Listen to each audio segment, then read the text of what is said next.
அன்பர்களே, ராமலிங்க பெருமான் இந்த காணொளியில் என்ன சொல்கிறாருன்னா, தன்னுடைய அனுபவத்தில் ஆதியும் அந்தமும் இல்லாத பார்க்கறதுக்கு அரிய பெரிய ஜோதியை மயமானவனே, எனக்கு அம்மா அப்பா ஐயன் அருள் அரசு எல்லாம் தான் நீ தான். எந்த வகையாலும் இந்த நூல்களினால் எந்த வகையாலுமே சரி, நூலால் ஓதி உணர்ந்து கொள்வதற்கு அரிதா தன்னுடைய தன்மை தெரியாமல் இயற்கையிலே உள்ளதொரு பொருளாக இருப்பவனே, திருவருள் ஞானமாகிய நல்ல பயனை தந்து என் ஆட்கொண்டு என்னுடைய உள்ள அகத்தும் புறத்தும் நீங்காமல் விளங்குகின்ற என்னை உடைய தலைவனே, இந்த ஜாதி மதம் அப்படிலாம் பேசிக்கிட்டு வாயால் பேசி திருகின்ற சழக்கு இருக்குல்ல, சண்டை சச்சரவு, அதெல்லாம் போக்கிய சத்திய பொருளாகியவனே, சத்திய தன்மையாகிய அந்த தெளிந்த அமுதத்தை உணர்ந்து ஏற்கின்றேன், அனுபவிக்கின்றேன் அப்படின்னு சொல்கிறாரு இந்த பாட்டில். பாட்டை நான் படிக்கிறேன். ஆதி அந்தம் தோற்றாதரும் பெரும் சோதியனே, ஆதினது ஆதி அந்தம் தோற்றாத அரும் பெரும் ஜோதியனே, அம்மே என்னப்பா என் ஐயா என் அரசே, ஓதி எந்த வகையாலும் உணர்ந்து கொளற்கு அரிதாய் உள்ளபடி இயற்கையிலே உள்ள ஒரு பொருளே, ஊதியம் தந்து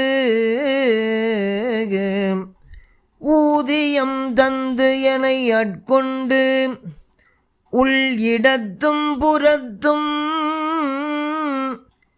ஓவாமல் விளங்குகின்ற உடையவனே, இந்த சாதி இந்த மதம் எனும் வாய் சழக்கை எல்லாம் தவிர்த்த சத்தியனே, உண்கின்றேன் சத்திய தெள்ளமுதை, உண்கின்றேன் சத்திய தெள்ளமுதை அப்படின்னு சொல்கிறார்.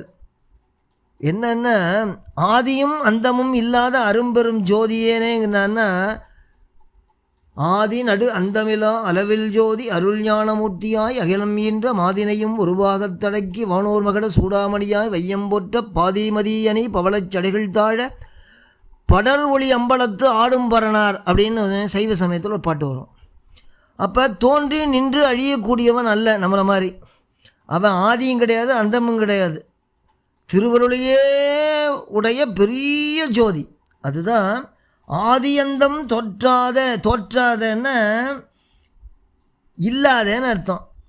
ஆதியும் அந்தமும் இல்லாத அந்த அருட்பெரும் ஜோதியனே அப்படின்னு சொல்கிறார். சரி, ஓதி எந்த வகையாலும் உணர்ந்து கொளற்கு அரிதாய். பல சாஸ்திரங்களை நீங்கள் படித்தாலும் உணர்ந்தாலும் இல்லை பல நுண்ணிய கருவிகளாலும் பார்க்கறதுக்கு ரொம்ப அரியவன். அதுதான் உலகலாம் உணர்ந்து ஓதற்கு அரியவன் அப்படின்னு சொல்கிறார். உலகலாம் உணர்ந்து ஓதற்கு அரியவன், நிலவுலாவிய நீர்மலி வேணியன், அலகில் சோதியன், அம்பலத்து ஆடுவான் அப்படின்னு பாடுறாங்க. அப்போ ஓதி எந்த வகையாலும் உணர்ந்து கொள்ளற்கு அரிது அந்த இறைவன். எவற்றாலும் இதனால் எவற்றாலும் தன்னுடைய தன்மை மாறாதது. அதாவது நம்மளாம் தன்மை மாறிக்கிட்டே இருப்போம், அவன் எதுலேயுமே மாறாதவன். அதனால்தான் சத்து என்றும் மாறாததுன்னு அர்த்தம். சத்து சித்து ஆனந்தம்னு சொல்லுவாங்க. அப்போ ஓதி எந்த வகையாலும் உணர்ந்து கொள்ளக்கரிதாய் எப்படி இருப்பான்? உள்ளபடி இயற்கையிலே உள்ள ஒரு பொருளாக இருப்பான் ஆச்சுங்கன்னா, எந்த தன்மையும் இல்லாமல் எந்த தன்மையும் தெரியாமல் இயற்கையிலே உள்ளதொரு பொருளாக இருப்பார். அப்புறம் என்ன சொல்கிறாரு? ஊதியம் தந்து என்னை ஆட்கொண்டு. ஊதியம்னா திருவருள் ஞானம்தான். ஊதியம்னா சம்பளம் இல்லை, அந்த திருவருள் ஞானத்துக்கு தான் ஊதியம்பாங்க. அப்போ எங்கே பார்த்தாலும் எந்த பொருளானாலும் கலந்து எப்போதும் இருந்து அவற்றை இயக்குகின்ற தலைவன். அதனால் அவர் என்ன பண்ணுறாரு, உள்ளிடத்தும் என்ன சொல்கிறார், உள்ளிடத்தும் புறத்தும் ஓவாமல் விளங்குகின்ற உடையவனே அப்படிங்கிறார். உடையவன்னா எல்லாத்தையும் உடையவன் அவன் தான், நம்மளாம் அடிமைகள் ஆச்சுங்களா. இந்த எல்லா பொருளுமே அவனுக்கு உடையது, அவனோடு சேர்ந்தது. இது நம்மளோடதுங்கம்ல அதெல்லாம் கிடையாது. உள்ளிடத்தும் புறத்தும் ஓவாமல் விளங்குகின்ற உடையவனே. அதுதான் ராமலிங்க பெருமாள் மகாதேவ மாலையில் கருணை நிறைந்து அகமும் புறமும் துடும்பி வழிந்து உயிர்க்கலாம் கலைக்கண்ணாகி தெருள் நிறைந்த இன்ப நிலை வளர்க்கின்ற கண்ணுடையோ சிதியாஞான பொருள் நிறைந்த மறையமுதம் பொழிகின்ற மலவாயோ பொய்யனேன்றன் மருள் நிறைத்த மணங்கருங்கட் பாறையும் உட்கசிந்திருக்கும் வடிவத்தோயே அப்படின்னு சொல்லிட்டு இந்த மாதிரி அவர் என்ன சொல்கிறாருன்னா, புறத்தும் உள்ளிடத்தும் புறத்தும் எல்லா இடத்துலையுமே அவன் தான் இருப்பான் ஆச்சுங்களா. எல்லா இடத்துலையுமே உள்ளேயும் புறமும் அவன் தான் இருப்பான். அப்படிங்கிறதுக்காகத்தான் அவர் சொல்கிறார், உள்ளிடத்தும் புறத்தும் ஓவாமல் விளங்குகின்ற உடையவனே. இந்த சாதி இந்த மதம் எனும் வாய் சழக்கை எல்லாம் அப்படின்றார். என்னன்னா இந்த ஜாதி மதம் சண்டையெல்லாம் போடுறாங்க இல்லை, அதாவது ஜாதி மதங்களை வச்சுக்கிட்டு பேசிக்கிட்டு வம்பு வழக்கெல்லாம் புரிஞ்சு இந்த ஒருமையாக இருக்கிற நிலை குன்றி சிதறி கெடுக்கிறாங்க பாருங்கள். அந்த மாதிரி சிதறி கெடுதலால் இந்த ஜாதி இந்த மதம் எனும் வாய் சழக்குங்கிறார்.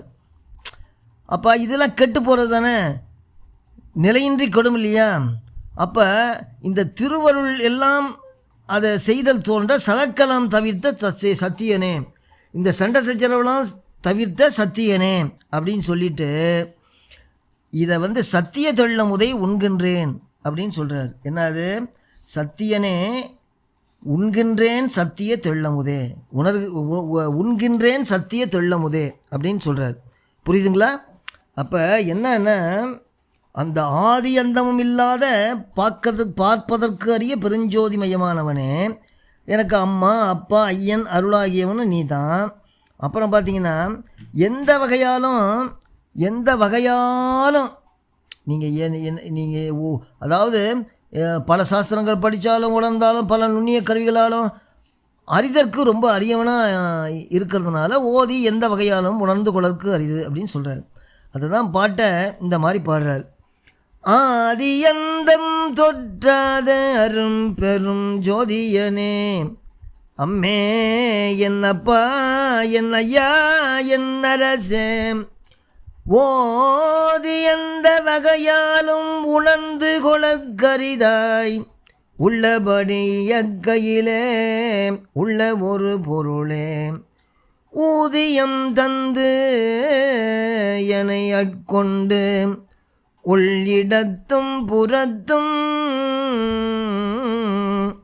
ஓவாமல் விளங்குகின்ற உடையவனே, இந்த சாதி இந்த மதம் எனும் வாய் சழக்கையெல்லாம் தவித்த சத்தியனே, உண்கின்றேன் சத்திய தெள்ளமுதை சத்திய தெள்ளமுதை உண்கின்றேன்